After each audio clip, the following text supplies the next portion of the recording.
Alright guys, so now that our HTML file is done and also our PHP file is complete, let's go ahead and create the last file that we need, the heart of AJAX, the JavaScript file.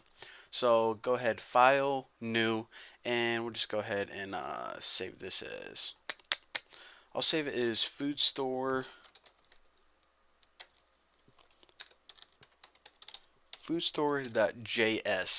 and go ahead and save it, and make sure that you save it as whatever you link to right here in your HTML file. So hold on, got an itch in my ear. Oh yes, that felt so good. Alright, so now what we need to do, the first thing that I recommend always doing is storing your object in an easy to use variable, because this object is kind of has a long name. So I'm just going to go ahead and store it in XML HTTP, and go ahead and set this equal to create XML HTTP request object. Now this is actually a function name, and we're going to be building this function right now. Now, first of all, why do we need this variable to hold this object? Well, the XML HTTP request object, which we're going to be getting in the function that we're going to be building, this is the awesome object that allows you to communicate with the server without having to refresh the page. So this is basically the most important object in AJAX, so that's what we're going to be doing right now. So let's go ahead and create a function, and this was the function right here. This function right here, and it's not going to take any parameters. So basically the job of this function is to pretty much get this object and store it in this variable right here. So the first thing we need to do is we need to say what variable we're working with. Copy, paste, and then later on we can set this equal to something, but for right now the first thing we want to do is I want to explain this. First of all, Internet Explorer is gay, or I shouldn't say that, it's politically incorrect. Internet Explorer is retarded. So they do things differently, and not in a good way. They always do things differently in a bad way. So the very first thing we need to do in order to use AJAX, for all the people, the idiots using Internet Explorer, we need to make sure that AJAX works for them. So this is how you set your XML HTTP variable equal to the object that Internet Explorer uses. So the very first thing you want to test is if window dot active X object. Now this is only going to be true if they're running Internet Explorer. So basically if this is true, then it means the user is running Internet Explorer. So what do we want to do now? Well, what we want to do is try to set this variable, let me just go ahead and copy this, set this variable equal to new active X object, and as a parameter you go ahead and put this in double quotation marks, Microsoft.xmlHttp.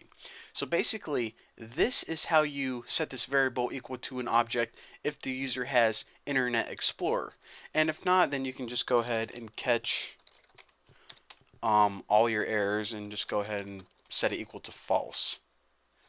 And we want to set it equal to something just so it returns something.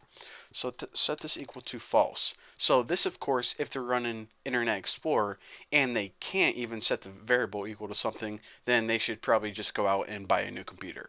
So basically remember that I said that this if block right here is testing, or pretty much setting this variable equal to the object, and this is the object that is behind the heart of AJAX if they have Internet Explorer. Else, and we need the else block because hopefully this is the bit of code that runs, because hopefully they're on another browser, hopefully Google Chrome. So let's just go ahead and copy this try because I'm lazy. So this is what happens if they're on Firefox or Google Chrome. Obviously we don't keep this right here because this is only for Internet Explorer. What we want to do is set this equal to a new XML HTTP request, and this is actually a built-in function, so we don't need to code this ourselves. this is how you should properly set this variable. But basically, if they have Internet Explorer, this is how you set the variable equal to the object.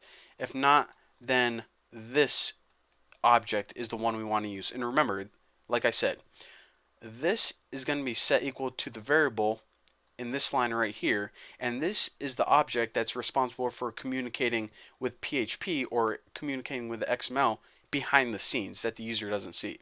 So now go ahead out of your if-else statement, and what we want to test is basically if that was set to false. So how can we do that? Well, we can go ahead and say if not XML. So basically, whenever you set a variable equal to this object, it's going to return true if it did it successfully.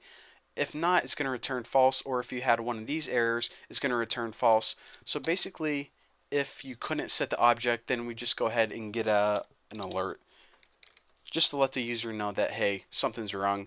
And we'll just say, can't create that object, Haas. So hopefully they never see that. And else, if you could do it successfully, then we just run a return XMLHttp. And why do we want to return it? Because remember, in this very first line, before we start coding that function, we set the variable equal to this object this function right here. So of course this function needs a return statement, or else this variable wouldn't be equal to anything.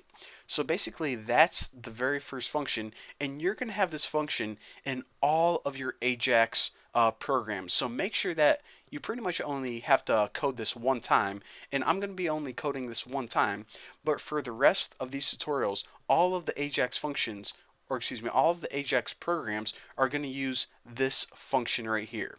So congratulations, you probably did the most important thing in AJAX. Now we can go ahead and get to the good stuff, which is, making everything work in the background and communicating with the server. So thank you guys for watching. Don't forget to subscribe, and in the next tutorial we're going to be coding some more awesome functions.